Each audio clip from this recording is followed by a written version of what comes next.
Kekalan energi mekanik. Kita tahu pada jenjang SMP bahwa energi yang sudah kita pelajari itu adalah kekal. Artinya jumlah energi itu akan selalu sama, tidak pernah bertambah, tidak pernah berkurang. Jadi secara umum saya bisa nyatakan hukum kekekalan energi mekanik sebagai berikut. Bahwa energi tidak dapat diciptakan dan tidak dapat kita musnahkan. Artinya ketika energi tidak dapat diciptakan, jumlah energi tidak bisa kita tambahkan dan juga tidak dapat dimusnahkan. Artinya jumlah energi tidak dapat kita kurangi.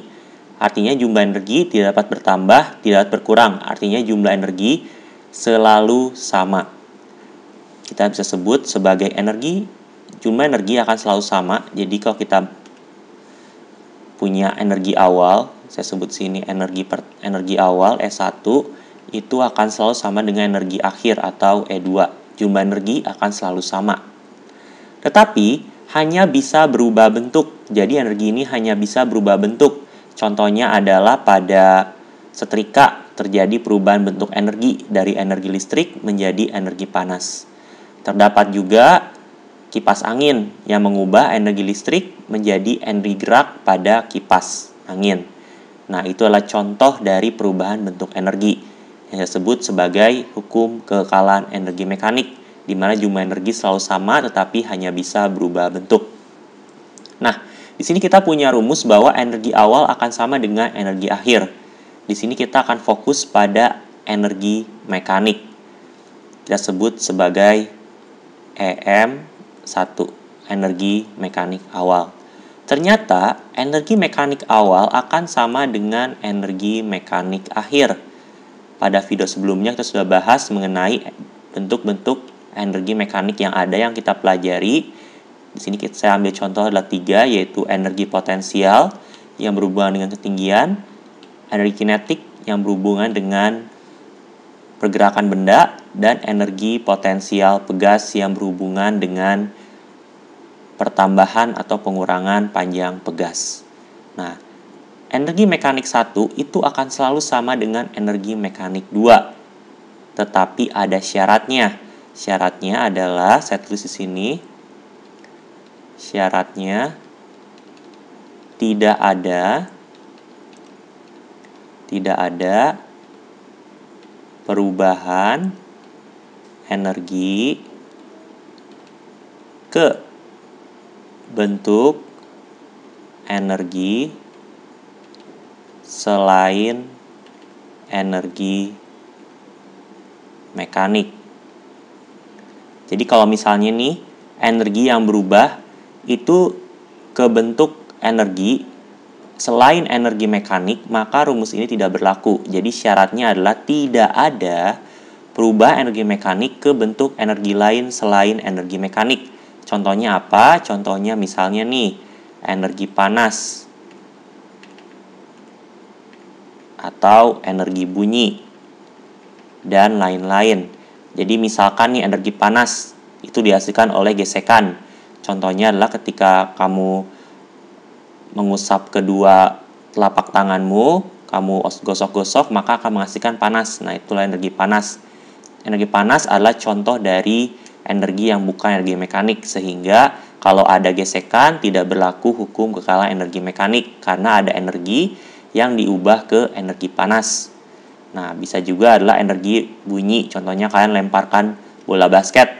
Nah, lemparan ke lantai, dia tidak akan kembali ke ketinggian semula. Kenapa? Karena sebagian energinya itu diubah ke energi bunyi dan juga ada juga energi panas. Nah, jadi kalau misalnya ada energi yang diubah ke bentuk selain energi mekanik, saya ambil contoh energi panas, rumus ini tidak berlaku. Kenapa? Karena ada sebagian energi yang diubah ke panas, sehingga jumlah energi awal akan berbeda dengan energi mekanik akhirnya, sehingga tidak berlaku. Tetapi kalau misalnya kita abaikan gaya gesek dan berubah energi ke energi selain mekanik, kita bisa katakan bahwa energi mekanik 1 akan sama dengan energi mekanik 2. Saya berikan contoh di sini adalah ketika kamu menjatuhkan batu ke bawah. Ketika kamu menjatuhkan batu ke bawah dari suatu ketinggian tertentu, saya sebut sebagai keadaan pertama. dia memiliki energi potensial karena dia berada pada ketinggian. Nah, kemudian kita jatuhkan ke bawah, dan ketika dia berada di setengah jalan menuju tanah, saya sebut sebagai kondisi 2, kita lihat bahwa energi potensial yang awalnya segini, itu akan diubah sebagian menjadi energi kinetik, dan sisanya tetap energi potensial.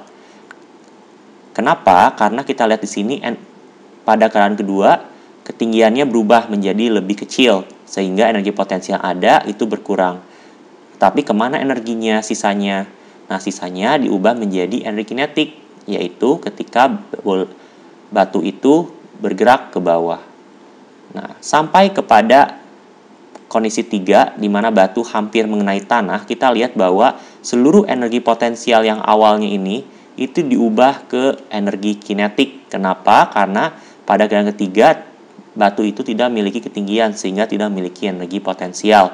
Tapi seluruhnya diubah menjadi energi kinetik.